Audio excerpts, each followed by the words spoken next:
Olá e bem-vindo! Hoje a gente vai mergulhar no material do canal Milionário Investing, que faz uma promessa Bem forte mesmo. Ele afirma que a maioria dos investidores que vai perder dinheiro nos próximos anos vai cometer um de 5 erros fatais. E o mais curioso é que são erros que, passam batido, sabe? Uhum. A nossa missão aqui não é só, listar esses erros. É tentar entender a batalha que rola por trás de cada um. Aquela briga interna, né? Entre o nosso cérebro planejador, que pensa no longo prazo. E o nosso cérebro de pânico que reage ali no calor do momento. Exato. E olhar para esses erros por essa ótica é transformador.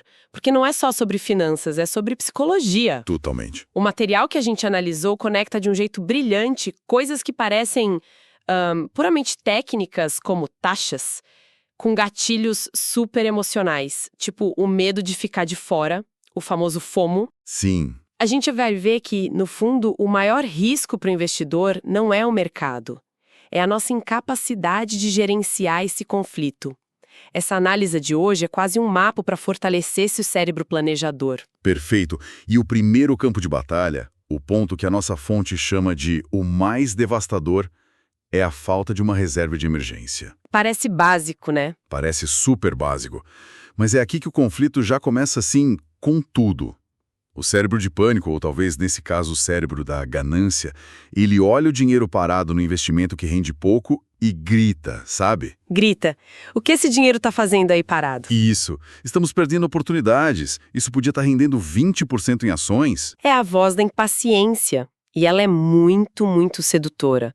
Ela vende a ideia de que cada real tem que estar trabalhando no máximo, esquecendo que a função principal de uma parte do nosso dinheiro não é render, é proteger. Proteger. A reserva de emergência não é um investimento, é uma pólice de seguro. E a cobertura dela é contra o nosso próprio comportamento no futuro. É o cérebro planejador, construindo um muro. Um muro de contenção. Exato, para quando o cérebro de pânico inevitavelmente tentar tomar o controle. E o cenário que o material descreve é o resultado clássico disso. Surge um imprevisto, uma despesa médica, o carro quebra. Acontece. E sem aquele colchão de segurança, a pessoa é forçada a liquidar os ativos de longo prazo no pior momento que existe. É ter que vender aquela ação promissora lá no fundo do poço. Transformando uma perda de papel E num prejuízo real e permanente. A solução que eles propõem é simples. Ter de 6 a 12 meses do seu custo de vida em algo seguro e de fácil acesso. E vale a pena falar dos ativos para essa reserva, né? A fonte cita a Tesouro Selic, CDB de 100% do CDI com liquidez diária. Coisas chatas. Eles chegam a chamar de chatos, e são mesmo, no melhor sentido da palavra. A beleza deles não está no rendimento, mas na previsibilidade. Na capacidade de virar dinheiro na sua conta rápido, sem susto. É a fundação da casa. Perfeito. Ninguém se empolga com a fundação. Todo mundo quer ver a decoração, as paredes, mas sem a fundação, qualquer ventinho derruba tudo. Construir essa reserva é o primeiro ato de um planejador vencendo a ansiedade do imediatista. Então, essa reserva nos protege de uma crise, digamos, pessoal. Mas e quando a crise não é pessoal, e sim no mercado inteiro? Como que o planejador se protege da volatilidade, do pânico de todo mundo? Aí a gente sobe de nível. Isso nos leva direto para o segundo grande erro, a falta de diversificação. É a evolução da proteção. O primeiro muro protege o castelo de problemas internos. O segundo protege de um ataque externo. Exatamente. E para ilustrar, o material conta uma história muito forte de um investidor que, naquela euforia da tecnologia, concentrou 100% do patrimônio dele em 3 ou 4 ações do setor. Clássico. A lógica dele parecia infalível. O futuro é a tecnologia. O cérebro de pânico, movido pelo FOMO, viu ali uma chance única e apostou tudo. Uma aposta de altíssimo risco, só que disfarçada de tese de investimento visionária. É muito fácil se convencer de que a gente está sendo inteligente quando, na verdade, a gente só está seguindo a manada, sabe? Pois é. E o resultado foi devastador. Quando o setor de tecnologia corrigiu forte em 2022, ele perdeu 60% de tudo. E o ponto crucial aqui é que diversificar não é só ter vários ativos, é ter ativos que se comportam de forma diferente. É o que o pessoal chama de descorrelação. Exato. E aqui está a parte psicologicamente mais difícil da coisa. Entender o conceito é fácil. Quando as ações caem, talvez seus títulos de renda fixa ou seus fundos imobiliários segurem a onda. Sim, eles equilibram a carteira. Isso. A parte difícil é ter a disciplina de comprar o ativo que não está na moda. É botar dinheiro em algo chato enquanto todo mundo está eufórico com as ações de crescimento. É uma luta constante contra o seu cérebro de pânico que quer ir para onde a festa está rolando. Mas essa é a questão, né? Como a gente se força a ter essa disciplina? Quando o setor não para de subir, a tentação de concentrar tudo ali é imensa. Parece que você está deixando o dinheiro na mesa. A única forma é ter um plano. Um plano pré-definido. É o cérebro planejador agindo. A fonte até sugere umas alocações, tipo conservador, moderado. Sim, eles dão umas bases. Mas o mais importante não são os percentuais exatos. É o princípio. Você define sua alocação estratégica antes da euforia ou do pânico. Você decide, por exemplo, minha carteira vai ter 40% em ações, 40% em renda fixa e 20% em ativos internacionais. E se mantém fiel a isso. E você se força a manter isso, através do rebalanceamento, o que te obriga mecanicamente a vender um pouquinho do que subiu muito e a comprar um pouco do que ficou para trás. Ou seja, te força a comprar na baixa e vender na alta, o exato oposto do que suas emoções mandam. Ter uma carteira diversificada é como ter os ingredientes certos.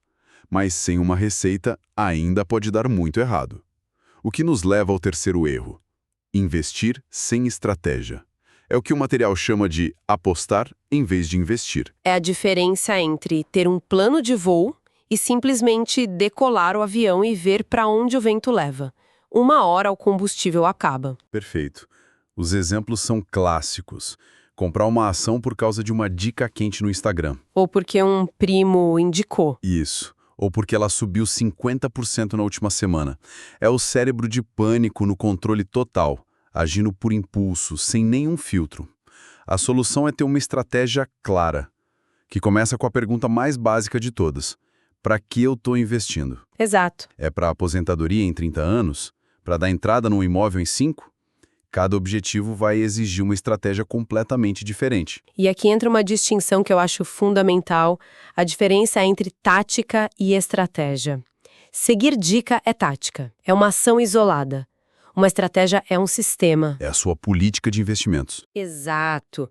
É a sua constituição pessoal. Por exemplo, vou aportar R$ 1.000 todo mês, não importa o que aconteça. Vou rebalancear a cada 6 meses.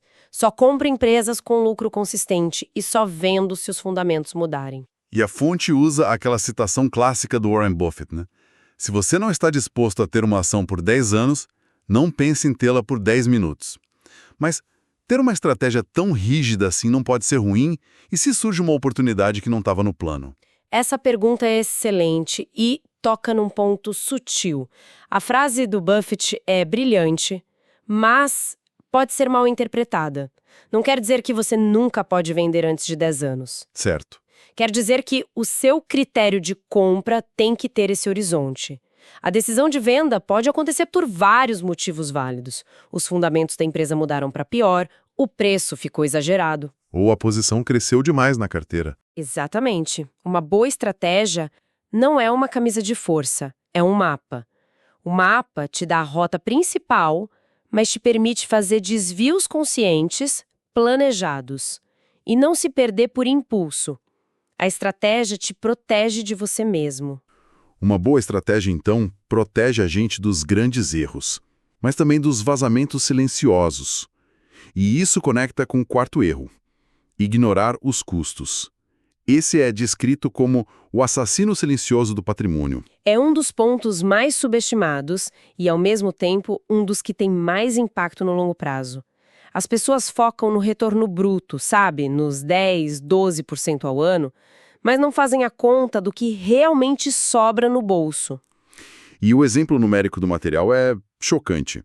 Alguém que investe R$ 1.000 por mês, por 20 anos, a 10% ao ano, acumularia uns R$ 760 mil. Um belo patrimônio. Agora, se uma taxa de administração de 2% ao ano reduz esse retorno para 8%, o resultado final não cai um pouquinho. Ele despenca para 590 mil. Uau! São 170 mil reais que sumiram, foram para o bolso da instituição financeira, só por causa dessa taxa. É brutal.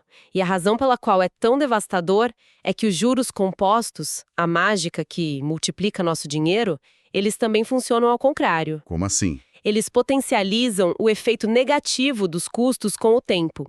Uma taxa de 2% não tira só 2% do seu principal.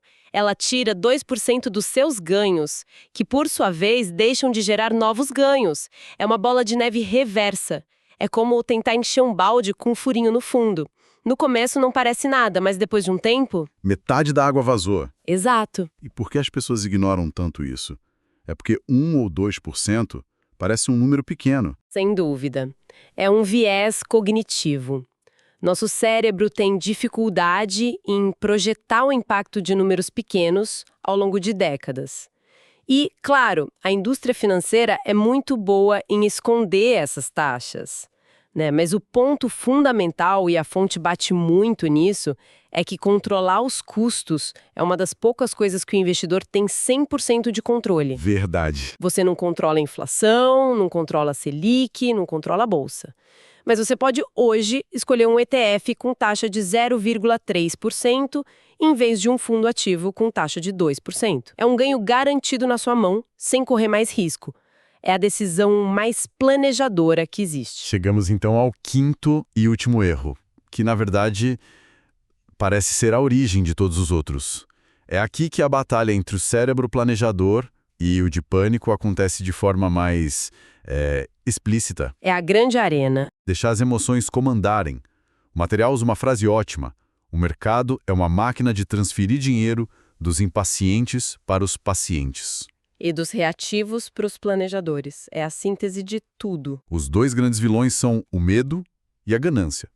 O medo que te faz vender tudo em pânico, lá no fundo do poço. Materializando a perda. E a ganância, a euforia, que te faz comprar no pico do mercado, atraído pelas altas, um pouco antes de uma grande correção. As soluções propostas são todas sobre criar sistemas para tirar o eu emocional da equação, fazer aportes regulares, o dollar cost averaging. E o conselho quase terapêutico, não olhe a cotação da sua carteira todo dia. Por favor, não olhe. Porque cada vez que você olha, você abre uma porta para o cérebro de pânico entrar e dar um palpite. E o palpite dele quase sempre vai estar errado.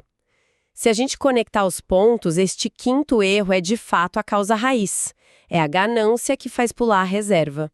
É o medo de ficar de fora que te faz concentrar tudo num ativo só. É a euforia que te leva a investir sem estratégia. É a preguiça que te faz ignorar os custos. Exato.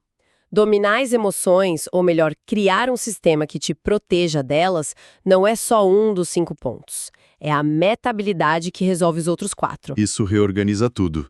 Então, para recapitular sobre essa nova ótica, os 5 desafios são: primeiro, vencer a ganância para construir a reserva de emergência. Segundo, vencer o medo de ficar de fora para conseguir diversificar.